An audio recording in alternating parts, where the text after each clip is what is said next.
السلام عليكم ورحمة الله وبركاته. بسم الله الرحمن الرحيم، والصلاة والسلام على أشرف الأنبياء والمرسلين سيدنا محمد وعلى آله وصحبه ومن والاه. رب اشرح لي صدري ويسر لي أمري واحلل عقدة من لساني يفقه قولي. Alhamdulillah Rabbil Alameen. Assalamu alaikum wa rahmatullahi wa barakatuh, guys. This is gonna be the first episode, and there's gonna be episode 2, inshallah. We're gonna do it after the episode 1. And today I'm not alone in this podcast because I'm with a sister from Australia, alhamdulillah. Subhanallah. So you're a reverted, right? Yes, I am a revert. I reverted to Islam when I was 13 years old, and I'm now in my late teens. So after you become a Muslim, are you still being friend with your old friend that when you... Yeah, of course, alhamdulillah. My best friend from high school is a Christian, alhamdulillah, and I love her so much. Yeah, alhamdulillah. So are you the only one in your family that become Muslim? I am the only Muslim in my family. I think my family tree, at least maybe for the past 500 years, have been Catholic. Subhanallah. Yeah. So when you become a Muslim at 13 years old, how was your journey until you're like late of teen? What do you do like to practice Islam? You know, like when you wear hijab and like that. Alhamdulillah, like I love wearing the hijab. It's a part of me. I don't know who I would be without it. Alhamdulillah. I don't wear the niqab as well. I only wear the hijab for reference for people watching. But yeah, I love my hijab. I'm confident in it and I feel confident covered, alhamdulillah.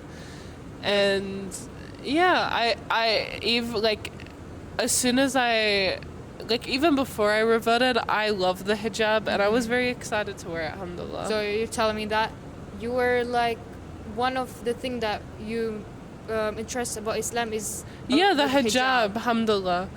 Yeah. Like obviously it's not the reason I reverted, but it's something that like ignited a kind of interest in Islam for me, and it's how I started researching it. Something that I love about wearing hijab is, for me, my exposure to Islam was the hijab. So simply seeing hijabis on the street was, you know, inspired me to delve deeper into researching Islam. So inshallah, you know, me wearing hijab, other girls are able to, you know, it might make a difference in their life, and it might make some non-Muslims curious about Islam, and it also might make some girls, you know, more confident in wearing the hijab. That's true. And you live in the city that, I mean, a lot of Muslims live there. Alhamdulillah, I think in my country, because I'm from Australia, it is quite easy to wear the hijab. It honestly depends where you go though, because some areas are not as accepting as others, but alhamdulillah, like, you know, our sisters in France are completely prohibited from wearing the hijab in high school, well, in all public schools. And so alhamdulillah, like, I can be who I am and not have all of these laws prohibiting me from being able to practice my religion. Whereas a lot of other girls from Western countries don't have that luxury that I have. Alhamdulillah, like, I would definitely say being Muslim in Australia is not as hard. Obviously it's still hard. Like, I've had very bad experiences. I've had people scream at me. Well, there was one experience. I had one person scream at me. Like, you know, you get casual Islamophobia, ignorance, stuff like that. But, like, in comparison to other European countries, like France and, you know, even countries where, like, Muslims are little to none, alhamdulillah, like, there are a lot of Muslims in Australia. SubhanAllah. Yeah. That's great. And what is the, like, this thing that makes you like, oh, I'm sure about Islam religion? For me, what makes me certain of Islam is both the Quranic miracles and also the historical context of Islam. So I think my advice to other Muslims is learn your religion. If you have doubts, dig deeper, learn more, and those doubts will vanish, because at the end of the day, our religion is perfect and our religion is complete. We don't need adjustments or stuff like that. Alhamdulillah, our religion is complete. Alhamdulillah. So where do you took your shahada, and when you took your shahada? What year? I took my shahada in 2021. I took it in January, alhamdulillah. I took it between grade 8 and grade 9. Okay. So do you take your shahada like in the mosque? Yes, I took it in the mosque. So in the mosque of your city, yeah. Is it like a lot of people that watching you? No, there wasn't a lot of people who watched. I just remember I wanted to take my shahada on the Wednesday, and I went and I couldn't say it. I couldn't, and I was like, okay, I'm gonna take my shahada another day. And so 2 days later on the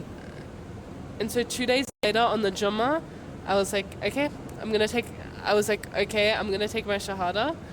And so I text the girl from the mosque's number that I had, and I was like, I'm gonna take my shahada today. Yeah. I took myself to the masjid, took my shahada, alhamdulillah, and Alhamdulillah. yeah, never looked back, alhamdulillah. Subhanallah. So how was your feeling when you took your shahada that time? I think I just instantly felt this, full feeling. Like my heart had been filled, alhamdulillah. And yeah, it was a beautiful feeling. It was a feeling that I felt secure, and I felt the truth, alhamdulillah. And I truly knew Islam was the truth, and alhamdulillah. Yeah, alhamdulillah.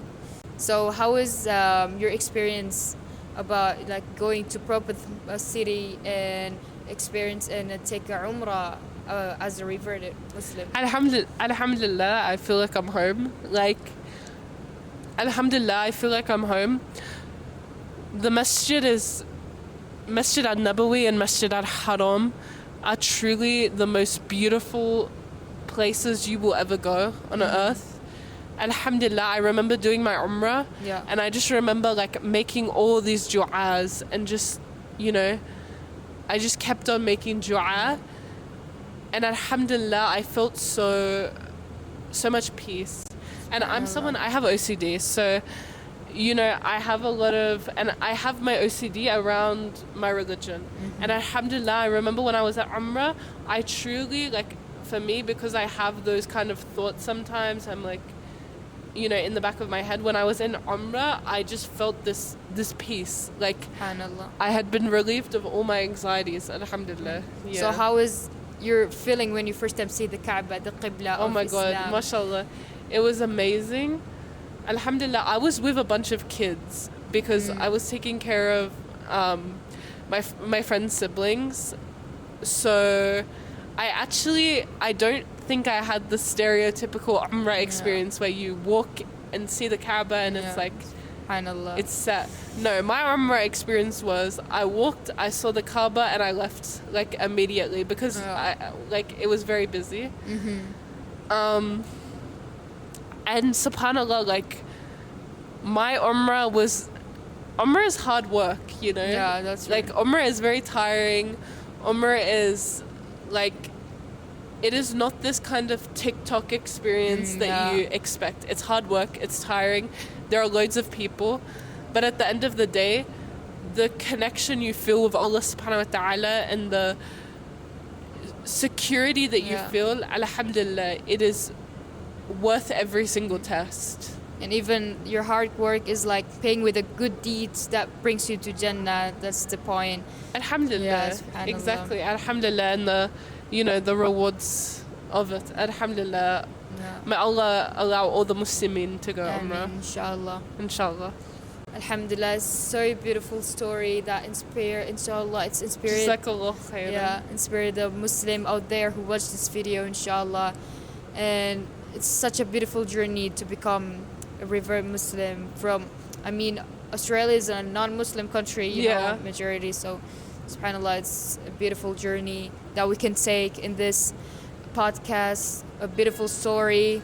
And Subhanallah, and this is the end of the podcast, and inshallah this is benefit for the Ummah of Muslimin, and we can take a lot of lesson in this podcast, inshallah. Inshallah, yeah. ya Rab. Alhamdulillah, this is the end of the video.